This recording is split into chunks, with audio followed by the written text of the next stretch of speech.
Now, our next speaker was plucked from Stanford University as a new recruit a few years ago. She's really thinking very differently about battling the most deadliest diseases that we have. Before she was a scientist, she was a professional basketball player, and today she plays basketball for the HUJI University team. It is my pleasure to invite Dr. Galia Blum.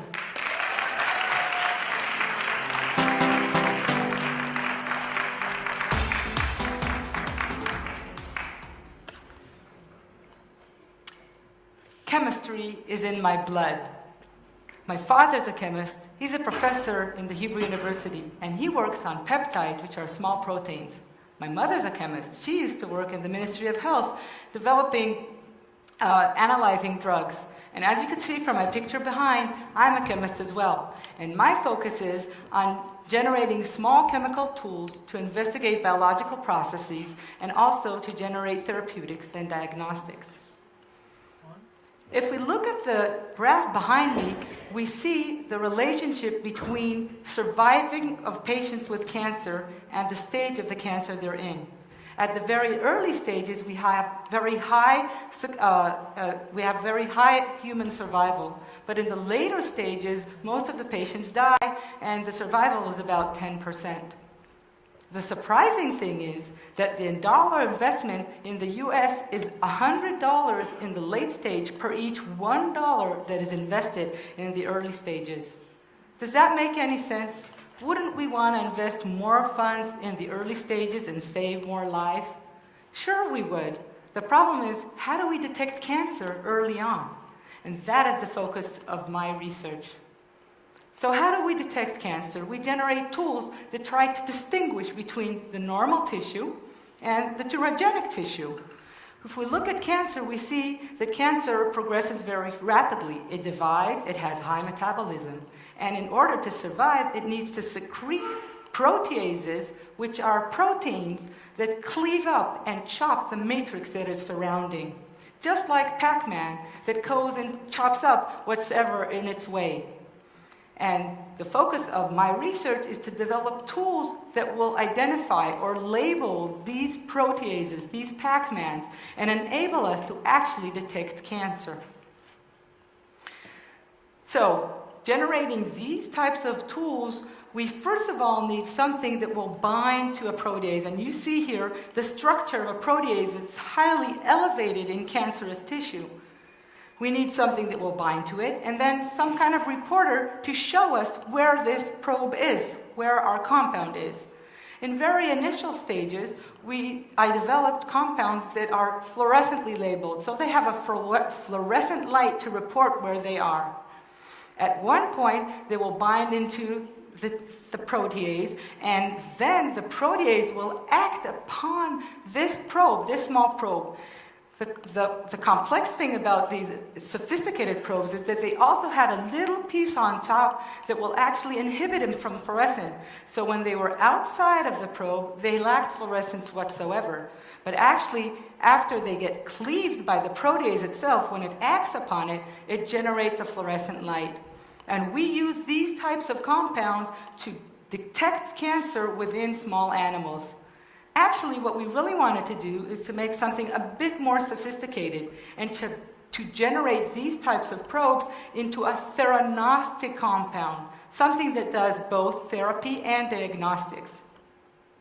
So these compounds, we modify the regular fluorophores into specific types of fluorophore that both gives fluorescent light, but also if we shine light at them, they kill the tissue that they're bound to.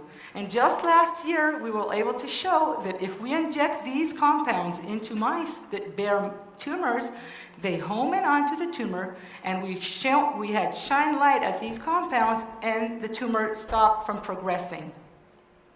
There's only one small thing that's problematic with using fluorescent light, because it doesn't travel very deep through the tissue. So we wanted to generate compounds that could be used not only superficial, as we foresee these compounds be used in the future for skin cancer or other superficial cancer like head and neck. We wanted to generate compounds that will enable us to detect cancer throughout the human body. And so we shifted to compounds that we could see using different methods, basically using CT. So we were looking for a reporter that will be detected by CT, and from the title of my talk, you already guessed that what we were using is gold. Gold, surprisingly, is a very good contrast agent for CT. So we generated similar compounds that were now labeled with nanoparticles of gold.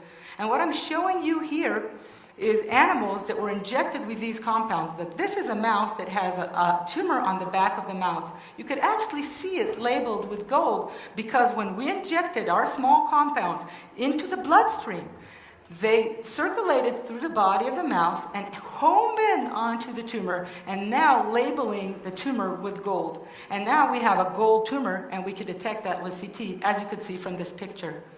Actually, another neat thing about gold is that it could be detected using electron microscopy. So we extracted animals that their tumors were gold labeled, just as I showed from here, and looked at them using electron microscopy. What you could see here on the top right is a single cell of a tumor from a mouse that had injected the probes into it. And what you could see is the nucleus of the tumor, of the cell, and the whole cell itself and the different organelles. You could also see these small spots. Here, look right here on the right, you can see one of these organelles. All these black spots are the gold nanoparticles within the tumor cell. You can see them, they're spherical, they look like small balls, and each one of those is a gold particle that's labeled with our probe to a protease that's in the cell. There's a lot of these proteases in tissue of cancer. Later on, we found out that if we change the size and the shape of the nanoparticle of the gold and make it into an elongated rod, like you see in this picture, it is now light sensitive. And if we now flash light at it in pulses, we could actually heat the tumor and also generate a theranostic tool. And we foresee these compounds in the future to enable, as I said before, another type of theranostic tool that will detect cancer using CT and then can be actually used as a therapeutic just by flashing light at it. So I showed you a little bit of our research towards cancer, but we also wanted to focus on another deadly disease that is cardiovascular diseases, or namely atherosclerosis. And here what we have is an artery that's basically inflamed, but the harmful part about the inflamed artery is when the proteases within the artery actually enable the plaque that's in the artery, the disease itself, to rupture outside and clog the artery. And that's what causes the deadlihood of atherosclerosis, which is stroke and heart disease. So we could have used, and this is what we exactly did, our own probes to detect and differentiate between atherosclerotic plaques that are prone to rupture, those are called vulnerable plaques, and those that are stable. And we foresee, again, using our theranostic probes, that one day we will be able to render a plaque vulnerable for rupture into a stable plaque that actually has less of these proteases in, and it will stable, and it should not kill the patient. So what I showed you today is our developments in generating compounds that can enable in one both the therapy of cancer and atherosclerosis and the detection in the same exact compound. There's no bigger joy for a chemist to devise compounds, sketch them on the computer or on a piece of paper, and have its team actually bring these compounds to enable us one day to save lives using the same exact compounds. Thank you very much.